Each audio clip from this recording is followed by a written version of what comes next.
මහින්ද අමරවීර ඇමතුමා අමාත්‍යවරයා හැටියට 2019 When Mahinda Amaravira was the minister back in December 2019, the bunkering licenses of HIPG in Hambantota was given to Sinopec.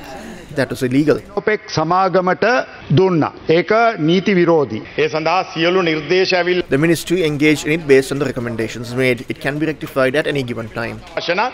නිවැරදි කරගන්නත් පුළුවන්. මම ඇමතිවරයා වෙලා ඉන්නකොට මගෙනුත් ඇවිල්ලා The request was also made for me when I was the minister. I rejected it. It is a loss for the country. We have simply given the 15% dollar revenue to a Chinese firm. It is betrayal. The government will take all necessary steps to secure energy security. On Monday, after the cabinet approves, we will bring in investments for the refinery expected to be constructed in Hambantota. It is an investment of $5 to $6 billion minimum. By December, decisions will be made on 5 to 6 projects.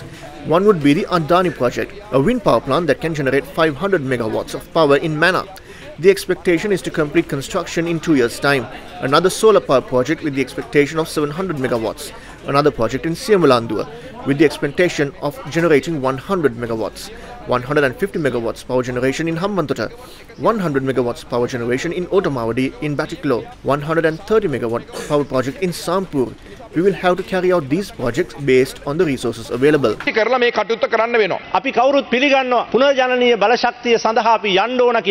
We accept the fact that we should invest in renewable energy. We should be following a proper path and not from the back door. Such is what has transpired based on the transactions with the Adani Group, especially in Manna and Punarin. There were projects proposed to generate 250 and 234 megawatts of power respectively.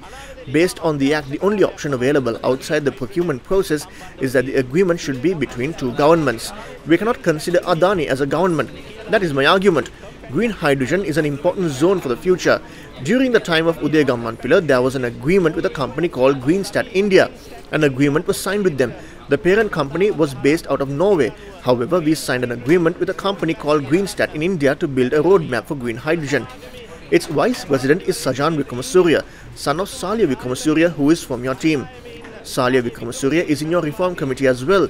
He is the chairman of CPC as well as the chairman of the Petroleum Development Authority. He has signed a MOU with his son. Sajan Wickramasuriya is listed as the vice president of Greenstat.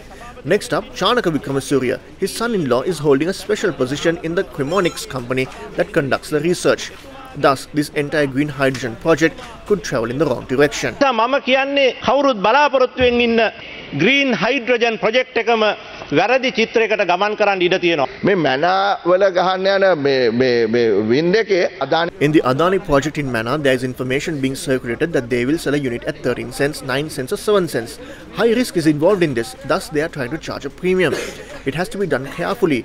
The risk should be distributed legitimately when making the power purchases. Will they pay bills? What will happen to the forex risk? Can the profit be repatriated? A power purchase agreement should be prepared covering all these. The agreement should be bankable. What is more important is there should be a market competition when you do this. There must be an open competitive bidding. Without that, we cannot do this.